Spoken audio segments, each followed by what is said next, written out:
আসসালামু আলাইকুম। আজকের তোমাদের ক্লাস 7-এর অনলাইনে ক্লাসে বেশ কিছু জিনিস নিয়ে আলোচনা করব।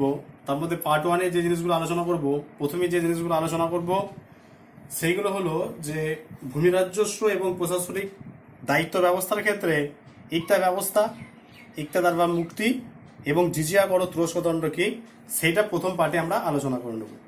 দ্বিতীয় পার্টে আমরা আলোচনা করব ইলিয়াস শাহী এবং হুসেন শাহী বংশ। তাহলে দেখো, প্রথম পার্টে আমরা আলোচনা করব ইকতা ব্যবস্থা বা ইকতা ব্যবস্থা। তাহলে ইকতা শব্দের অর্থ হলো অংশ বা ভাগ। ইকতা শব্দের অর্থ হলো অংশ বা ভাগ।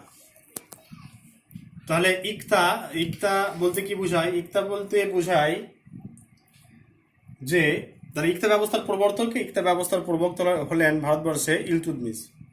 তাহলে ইলতুৎমিশ যখন 1211 খ্রিস্টাব্দে সিংহাসনে বসলেন, তখন তিনি বেশ কিছু নতুন নতুন জায়গা দখল করেছিলেন। তাহলে যে সমস্ত নতুন নতুন জায়গাগুলো দখল করেছিলেন, সেই সমস্ত জায়গাগুলোর উপর সুলতানরা কি করেছিল? সুলতানরা সেই সমস্ত জায়গার উপর রাজস্ব আদায়ের একটা অধিকার লাভ করেছিল। তাহলে রাজস্ব আদায়ের অধিকার করার জন্য সুলতানরা যে সমস্ত অঞ্চলগুলো ভাগ করলেন, সেগুলোকে একটা প্রদেশের মতো ধরে নেওয়া হলো, অর্থাৎ সেগুলোকে একটা প্রদেশ হিসাবে তারা ধরলো। তাহলে এই প্রদেশগুলোকে বলা হতো ইকতা। তাহলে এই ইকতা ব্যবস্থায় সূচনা করেছিলেন বা ইকতা ব্যবস্থার প্রবর্তক ছিলেন ইলতুৎমিশ।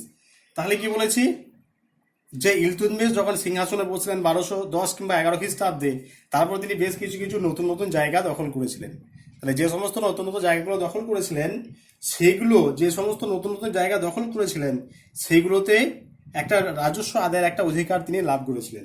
তাই রাজস্ব আদায়ের অধিকার লাভ যেহেতু তিনি করেছিলেন, তাই সেগুলোকে একটা প্রদেশের মতো অংশে বিভক্ত করে সেগুলো থেকে তিনি রাজস্ব আদায় করতেন। এই প্রদেশগুলোকে বলা হচ্ছে ইকতা বা ইকতা ব্যবস্থা।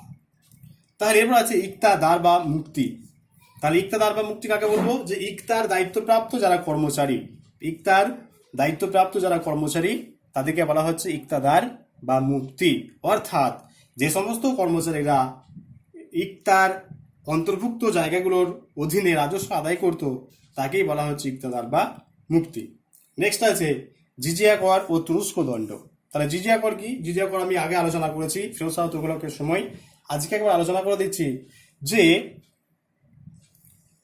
মুসলিম শাসনকালে যে সমস্ত হিন্দুরা মুসলমানদের রাজ্যে বসবাস করতেন, তারা নিজেদের জীবন ধর্ম সম্পত্তি রক্ষার জন্য মুসলিম শাসকদেরকে বেশ কিছু কর দিত বা মুসলিম শাসকদেরকে কর দিতে হতো। এই কর কিন্তু জিজিয়া কর নামে পরিচিত। অর্থাৎ অমুসলমানদের কাছ থেকে আদায়কৃত করকে বলা হচ্ছে কি? জিজিয়া কর। নেক্সট আছে তুরস্ক দণ্ড। তাহলে দেখো, তাহলে হিন্দুরা যেরকম মুসলমানদের সাম্রাজ্যে বা মুসলমান শাসকদের অধীনে যখন থাকছে, তখন মুসলিম শাসকদেরকে দিচ্ছে জিজিয়া কর। একই রকম ভাবে হিন্দু প্রধান অঞ্চলে যে সমস্ত মুসলমানরা বসবাস করত, তারা নিজেদের ধর্ম এবং সম্পত্তি রক্ষার জন্য হিন্দু শাসকদিকে যে কর দিত, সেই করটা কিন্তু তুরস্ক দণ্ড নামে পরিচিত। তাহলে এইটা একে অপরের পরিপূরক। তাহলে হিন্দুরা মুসলমানদিকে দিত জিজিয়া কর, আর মুসলমানরা হিন্দুদেরকে দিত তুরস্ক দণ্ড। অর্থাৎ এই দুটোই ছিল কিন্তু একে অপরের পরিপূরক। অর্থাৎ হিন্দুরা মুসলমানদেরকে দিচ্ছে একটাই, আর একটাতে মুসলিমরা হিন্দুদেরকে দিচ্ছে। তাহলে ফার্স্ট পার্টে আমরা এগুলো ফার্স্ট পার্টে আলোচনা করা হলো। এরপর তোমাদের আলোচনা করা হবে যে ইলিয়াস শাহী বংশ। তাহলে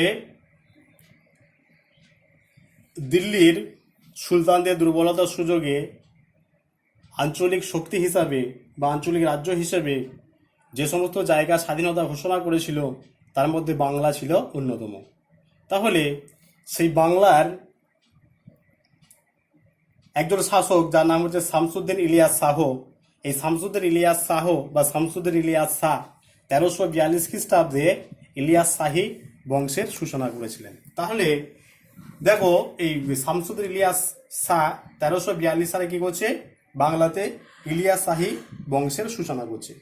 তাহলে তিনি বাংলার লখনৌতি, সাতগাঁ ও সোনারগাঁকে যুক্ত করে ইলিয়াস শাহী শাসন ব্যবস্থা শুরু করেছিলেন। তাহলে বাংলার লখনৌতি, সাতগাঁ ও সোনারগাঁকে যুক্ত করে তিনি কি করছেন, ইলিয়াস শাহী তিনি শাসন শুরু করছেন। তাহলে এই শামসুদ্দিন ইলিয়াস শাহ রাজধানী হিসাবে, তার রাজধানী কোথায় ছিল, তার রাজধানী ছিল পান্ডুয়া। পান্ডুয়া বলতে আমাদের এই হুগলি জেলার পান্ডুয়া নয়, পান্ডুয়া বলতে মালদহ জেলার যে পান্ডুয়া, যেটা গৌড়ের কাছাকাছি জায়গায় অবস্থিত, সেই পান্ডুয়াতে কি ছিল, পান্ডুয়াতে এই শামসুদ্দিন ইলিয়াস শাহের রাজধানী ছিল। তাহলে শামসুদ্দিন ইলিয়াস শাহ তার কৃতিত্বটা আমরা দেখব, যে কেন তিনি গুরুত্বপূর্ণ, বা কেন শামসুদ্দিন ইলিয়াস শাহ সম্পর্কে আমরা পড়ব। তাহলে শামসুদ্দিন ইলিয়াস শাহ তিনি ছিলেন একজন জনপ্রিয় শাসক। শামসুদ্দিন ইলিয়াস শাহ ছিলেন একজন জনপ্রিয় শাসক এবং বহু কৃতিত্বের অধিকারী। তাহলে এই শামসুদ্দিন ইলিয়াস শাহ শাসনকালে আমরা দেখব যে তিনি শুধুমাত্র মুসলিমদের জন্য নন, তিনি কিন্তু অমুসলিমদেরও কিন্তু তার যে রাজপথ, সে রাজপথের প্রধান পদগুলোতে তাদেরকে বসিয়েছিলেন। অর্থাৎ হিন্দু মুসলমানের যে একটা সম্প্রীতি, সেই সম্প্রীতি কিন্তু আমরা ইলিয়াস শাহের শাসনকালে আমরা দেখতে পাই। আচ্ছা, এরপর তিনি পান্ডুয়া অর্থাৎ মালদহের পান্ডুয়াতে যারা অভিজাত ব্যক্তি এবং যারা অন্যান্য ব্যক্তি তাদেরকে মুক্ত হস্তে জমিদান করেছিলেন, মুক্ত হস্তে জমিদান করছেন আর কি। তিনি বেশ কিছু শিল্প এবং স্থাপত্য প্রতিষ্ঠা করেছিলেন পান্ডুয়ায়। তার সময় বাংলাদেশ এক উন্নতির চরম শিখরে আরোহণ করেছিল। এমনকি বলছেন যে তার সময়কালে কোনো হিন্দু প্রজা তার নামে কোনোদিন অভিযোগ জানাননি। অর্থাৎ তিনি এতটাই প্রজা সহিষ্ণু শাসক ছিলেন, প্রজাবাৎসল্য শাসক ছিলেন, যিনি হিন্দু এবং মুসলমান উভয়কে সমান চোখে দেখতেন। অর্থাৎ ঐতিহাসিক বার্নি, জিয়াউদ্দিন বার্নি তিনি বলছেন যে শামসুদ্দিন ইলিয়াস শাহের যে শাসনকাল, সেই শাসনকালে কিন্তু হিন্দুরা কিন্তু এই শামসুদ্দিন ইলিয়াস শাহের নামে কোনোদিন অভিযোগ জানাননি। তাহলে তিনি এমনই প্রজাবাৎসল্য শাসক ছিলেন। তাহলে তার সময়কাল হচ্ছে, তিনি 1342 খ্রিস্টাব্দে কি করছেন, তিনি সিংহাসনে বসছেন।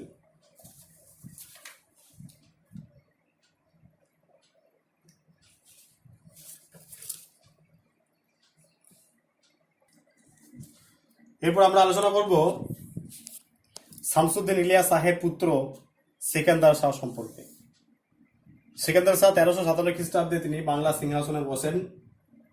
এই সেকেন্দার শাহ কিন্তু পিতার মতো একজন সুদক্ষ এবং যোগ্য শাসক ছিলেন এবং তিনি সর্বদাই বাংলাদেশের যে স্বাধীনতা, সেই স্বাধীনতাকে অক্ষুণ্ণ রাখার চেষ্টা করেছিলেন।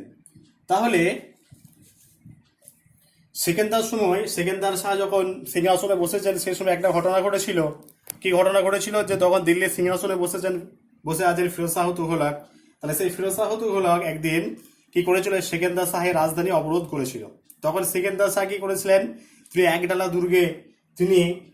একডালা দুর্গে আশ্রয় গ্রহণ করেছিলেন এবং একডালা দুর্গে তিনি কি করেছিলেন, তিনি আশ্রয় গ্রহণ করেছিলেন। কিন্তু পরবর্তীকালে আমরা দেখব যে ফিরোজ শাহ তুঘলকের সৈন্যবাহিনী কিন্তু সেকেন্দার শাহকে পরাজিত করতে পারেননি। অবশেষে ফিরোজ শাহ তুঘলক কি করেছিলেন, যে সেকেন্দার শাহের সঙ্গে সন্ধি করে তিনি দিল্লিতে ফিরে গিয়েছিলেন। এর বিনিময়ে কি করেছিলেন, এর বিনিময়ে ফিরোজ শাহ তুঘলক সেকেন্দার শাহকে বাংলাদেশের স্বাধীন সুলতান হিসেবে স্বীকৃতি দিয়েছিলেন এবং বহু মূল্য একটা মুকুট তার মাথায় পরিয়ে দিয়েছিলেন। অর্থাৎ ফিরোজ শাহ তুঘলক তিনি দিল্লির শাসক, তিনি কি করেছিলেন, এই বাংলার শাসক অর্থাৎ সেকেন্দার শাহকে পরাজিত করতে। কিন্তু সেকেন্দার শাহ একজন দুর্ধর্ষ শাসক ছিলেন, একজন দুর্ধর্ষ শাসক থাকার কারণে তিনি কিন্তু ফিরোজ শাহ তুগলকের কাছে আত্মসমর্পণ করেননি। তিনি একডালা দুর্গে আশ্রয় গ্রহণ করেছিলেন। তাহলে একডালা দুর্গটা ছিল দুর্ভেদ্য দুর্গ, সেখানে সহজে প্রবেশ করা কষ্টসাধ্য ছিল। তাই কিন্তু ফিরোজ শাহ তুগলক শেষে কি করেছিলেন, তার সঙ্গে সন্ধি করতে বাধ্য হয়েছিলেন এবং তিনি এই সেকেন্দার শাহকে বাংলাদেশের স্বাধীন সুলতান হিসেবে তিনি গ্রহণ করেছিলেন। তাহলে এই সেকেন্দার শাহ যে শাসনকাল, সেই শাসনকাল কিন্তু বাংলার ইতিহাসে একটা সমৃদ্ধির যুগ নামে পরিচিত। এই সময় শিল্প, স্থাপত্য, সাহিত্য প্রভৃতির একটা গুরুত্বপূর্ণ একটা পরিবর্তন এই সময় ঘটেছিল, একটা আমূল পরিবর্তন ঘটেছিল এই সময়কালে। এই সময় ভারত বিখ্যাত যে আদিনা মসজিদ, এখন আমরা যার ভগ্নাবশেষ দেখতে পাই গৌড়ে, সে আদিনা মসজিদ কিন্তু নির্মিত হয়েছিল বা নির্মাণ করেছিলেন এই সেকেন্দার শাহ। এই ধরনের বিশাল মসজিদ ভারতের আর কোথাও পাওয়া যায় না বলে ঐতিহাসিক পার্সি ব্রাউন মনে করেন। তাহলে ঐতিহাসিক পার্সি ব্রাউন তিনি মনে করছেন যে এই যে আদিনা মসজিদ, এখনো আমরা গৌড়ে গেলে আদিনা মসজিদ দেখতে পাই, সেই আদিনা মসজিদ প্রতিষ্ঠাতা হচ্ছেন সেকেন্দার শাহ। তাহলে ঐতিহাসিক পার্সি ব্রাউন বলছেন যে সেকেন্দার শাহ যে আদিনা মসজিদটা তৈরি করেছিলেন, সেই রকম আদিনা মসজিদ ভারতবর্ষে আর কোথাও দেখতে পাওয়া যায় না। তাহলে তার শাসনকাল কিন্তু বাংলার ইতিহাসে একটা গৌরব উজ্জ্বল অধ্যায়।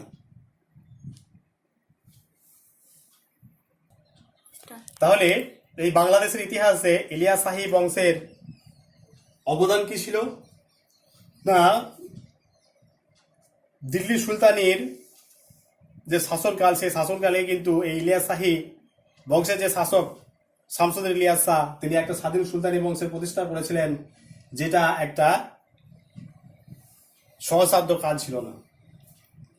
তারপর ইলিয়াস শাহী বংশ প্রথম স্বাধীন সুলতানি সাম্রাজ্যের প্রতিষ্ঠা করেছিলেন এবং বাংলাদেশে প্রায় 70 বছর স্বাধীন এবং সার্বভৌম শক্তি হিসাবে তারা নিজেদের কৃতিত্বকে প্রতিষ্ঠা করতে পেরেছিলেন।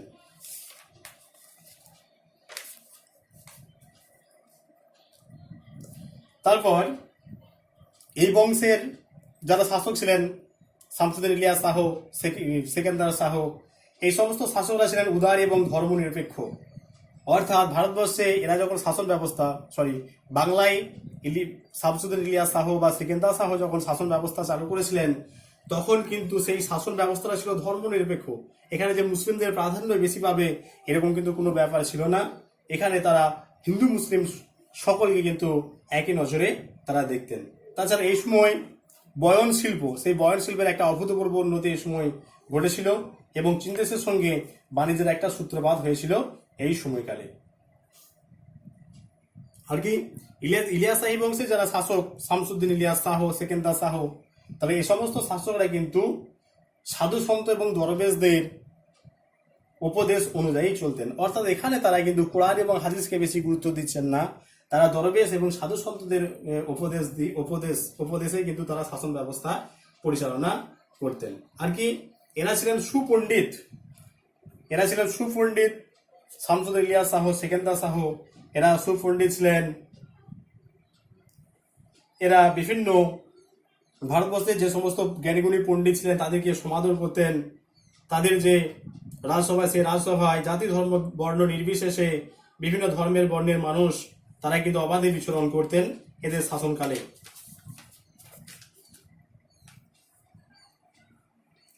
আর কি এই ভারতবর্ষে যে অসাম্প্রদায়িকতা, সেই অসাম্প্রদায়িকতার মনোভাবের সূচনা করেছিলেন এই ইলিয়াস শাহী বংশের যারা শাসক, তারাই হিন্দুদের প্রথম উচ্চ রাজপথে প্রবেশের অধিকার দিয়েছিলেন।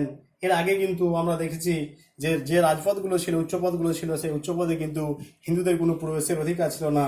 কিন্তু ইলিয়াস শাহী বংশের যারা শাসক তারা কিন্তু কি করেছিলেন, তারা উচ্চপদে হিন্দুদেরকে উচ্চপদে বসিয়েছিলেন। এছাড়াও কি স্থাপত্য শিল্পের ক্ষেত্রে আমরা দেখব পান্ডুয়া এবং গৌড়, অর্থাৎ ইলিয়াস শাহী বংশের যে রাজধানী সেই পান্ডুয়া এবং গৌড়, তার পাশাপাশি যে গৌড় আছে সেই গৌড়ে কিন্তু বিভিন্ন তারা অট্টালিকা, তারপরে স্থাপত্য ভাস্কর্য তারা সেখানে তৈরি করেছিলেন। সবচেয়ে উল্লেখযোগ্য, একটু আগেই যেটা বলেছি আমরা, সবচেয়ে উল্লেখযোগ্য যে সেকেন্দার শাহ নির্মিত আদিনা মসজিদ, যেটা কিন্তু আজও আমরা পান্ডুয়া গেলে দেখতে পাই। শিক্ষার ক্ষেত্রেও কিন্তু ইলিয়াস শাহী বংশের একটা যথেষ্ট গুরুত্বপূর্ণ অবদান ছিল। তারা বহু মাদ্রাসা মক্তব প্রতিষ্ঠা করেছিলেন এমনকি এই ইলিয়াস শাহী এবং ইলিয়াস শাহী বংশের যারা শাসক তারা বলছে মক্কা এবং মদিনাতেও তারা মাদ্রাসা প্রতিষ্ঠা করেছিলেন। ইউসুফ শাহ এই বংশের একজন শাসক ইউসুফ শাহ তিনি একটা কলেজ নির্মাণ করেছিলেন। তাহলে এই সমস্ত দিক বিচার করে আমরা বলতে পারি যে ইলিয়াস শাহী বংশ কিন্তু বাংলার একটা গৌরবোজ্জ্বল অধ্যায়। অর্থাৎ এই যুগের যারা শাসক ছিলেন তারা কিন্তু যে নিজের জাতি অর্থাৎ মুসলমানদের উন্নতির চেষ্টা করবেন আর হিন্দুদেরকে ঘৃণা করে ত্যাগ করবেন এরকম নন। তারা একটা অসাম্প্রদায়িক শাসক ছিলেন। তারা ভারতবর্ষে একটা অসাম্প্রদায়িকতার বীজ বপন করেছিলেন। এই কারণেই কিন্তু আজও ভারতবর্ষের ইতিহাসে ইলিয়াস শাহী বংশ একটা গৌরবোজ্জ্বল অধ্যায় হয়ে আছে। এরপর আমরা আলোচনা করব হুসেন শাহী বংশ। অর্থাৎ বাংলায় ইলিয়াস শাহী বংশের মতোই আরেকটা বংশ হলো হুসেন শাহী বংশ। এই হুসেন শাহী বংশের প্রতিষ্ঠাতা হলেন আলাউদ্দিন হুসেন শাহ। সময়কাল 1493 থেকে 1519 খ্রিস্টাব্দ। তাহলে আলাউদ্দিন হুসেন শাহ বাংলায় যে রাজবংশের প্রতিষ্ঠা করেছিলেন সেই রাজবংশ হুসেন শাহী বংশ নামে পরিচিত।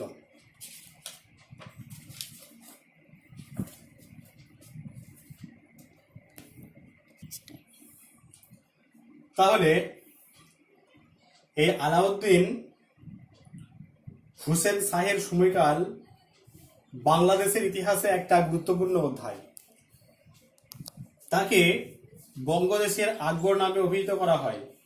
আলাউদ্দিন হোসেন শাহের রাজত্বকাল শান্তি, সমৃদ্ধি এবং সাংস্কৃতিক ক্ষেত্রে এক গৌরবোজ্জ্বল অধ্যায়। অর্থাৎ এই সময় অর্থনৈতিক, সামাজিক, রাজনৈতিক সমস্ত দিকে কিন্তু একটা গুরুত্বপূর্ণ এই সময় একটা পরিবর্তন ঘটেছিল। অর্থাৎ বাংলার যারা সাধারণ মানুষ সেই সমস্ত সাধারণ মানুষরা কিন্তু এই সময় সাধারণ মানুষদের যে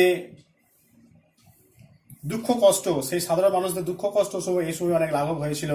অর্থাৎ এই হুসেন শাহী এই রাজবংশের সময়কালে, হুসেন শাহী শাসনকালে তারাই কিন্তু একটা সুন্দর জীবনযাপন তারা করতো। অর্থাৎ তাদের অর্থনৈতিক যে অবস্থা, সেই অর্থনৈতিক অবস্থা উন্নতির একটা চেষ্টা করা হয়েছিল। তাহলে হুসেন শাহ কিন্তু বাংলা ভাষা এবং সাহিত্যের পৃষ্ঠপোষক ছিলেন। অর্থাৎ আমরা এই হুসেন শাহ, এই আলাউদ্দিন হুসেন শাহের সময়কালে আমরা দেখব যে এই সময়কালে কিন্তু বাংলায় কিন্তু শ্রী চৈতন্যদেবের আবির্ভাব ঘটছে। অর্থাৎ শ্রী চৈতন্যদেবের যে উন্নতি, সেই উন্নতির পেছনে কিন্তু আলাউদ্দিন হুসেন শাহের একটা বড় অবদান ছিলেন। ঠিক আছে, অর্থাৎ আলাউদ্দিন হুসেন শাহ কিন্তু হিন্দুদের প্রতি একটা উদার দৃষ্টিভঙ্গি এই সময় তাদের প্রতি এই সময় দিয়েছিলেন। তাই তার সময়কাল কিন্তু বাংলাদেশের একটা নবজাগরণের যুগ হিসাবে চিহ্নিত হয়ে আছে।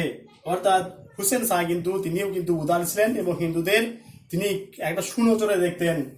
তাহলে তার দুজন পৃষ্ঠপোষক আমরা নাম শুনেছি আগে, রূপ গোস্বামী এবং সনাতন গোস্বামী উল্লেখযোগ্য ছিলেন। এছাড়াও যারা বেশ কিছু উচ্চ রাজপদে বেশ কিছু তিনি হিন্দুদেরকে নিয়োগ করতেন। অর্থাৎ তিনিও কিন্তু একটা পূজাবাৎসল শাসক ছিলেন, ধর্মনিরপেক্ষ শাসক ছিলেন। অর্থাৎ তিনিও কিন্তু হিন্দুদেরকে উচ্চ পদে তিনি নিয়োগ করতেন। তার রাজত্বকাল বাংলাদেশের ইতিহাসে একটা নবজাগরণের সূচনা হয়েছিল। তার মহৎ ব্যক্তিত্ব, দয়া এবং ন্যায় বিচারের জন্য সমসাময়িক হিন্দু লেখকগণও তাকে কৃষ্ণের অবতার রূপে আজও তারা পূজা করে। অর্থাৎ আলাউদ্দিন হুসেন শাহ তিনি এক ধর্মনিরপেক্ষ শাসক ছিলেন।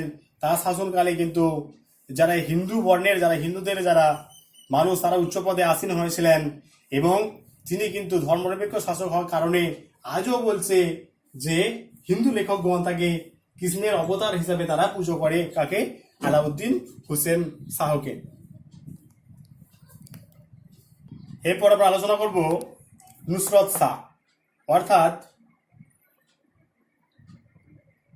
আলাউদ্দিন হুসেন শাহের মৃত্যুর পরে তার পুত্র নুসরত শাহ 1519 খ্রিস্টাব্দে বাংলার সিংহাসনে বসেছিলেন। তিনিও কিন্তু মানবিক গুণ এবং রাজনৈতিক ব্যক্তিত্ব সম্পন্ন ছিলেন। অর্থাৎ পিতার যে সমস্ত পিতার গুণাগুণগুলো এই পুত্রের মধ্যেও কিন্তু ছিল। অর্থাৎ পিতার যে গুণাগুণ, সেই সমস্ত গুণাগুণগুলো কিন্তু পুত্রের মধ্যেও আমরা দেখতে পাই। তিনি পিতার মতোই উদার ছিলেন এবং ধর্মনিরপেক্ষ শাসক ছিলেন। তিনিও কিন্তু বাংলা ভাষা, শিল্প এবং স্থাপত্যের চরম পৃষ্ঠপোষক ছিলেন। তাহলে তার অনুপ্রেরণায় বাংলা ভাষায় মহাভারতের অনুবাদ, বা তিনি প্রথম মহাভারতের যে অনুবাদ বাংলা ভাষায়, সেই অনুবাদের আদেশ দিয়েছিলেন। আর কি, তিনি গৌড়ের যে বড় সোনা মসজিদ এবং কদম রসুল, আজকে আমরা গেলে দেখতে পাবো, মালদহ যদি আমরা যাই, গৌড় যদি যাই, তাহলে সেখানে বড় সোনা মসজিদ, কদম রসুল অর্থাৎ নবীজির পায়ে যে চিহ্ন, সেই চিহ্ন সম্বলিত যে জায়গা, সেই সমস্ত কদম রসুল আমরা আজকের দিনেও কিন্তু মালদহতে দেখতে পাই। তাহলে সেইগুলোর প্রতিষ্ঠাতা ছিলেন কিন্তু এই নুসরত শাহ। আর কি, তার সময়কালে ব্যবসা বাণিজ্যের ক্ষেত্রে বাংলা একটা আমূল পরিবর্তন ঘটেছিল। তিনি বাঙালি জাতীয় শাসক বলে কিন্তু চিহ্নিত হয়ে আছেন।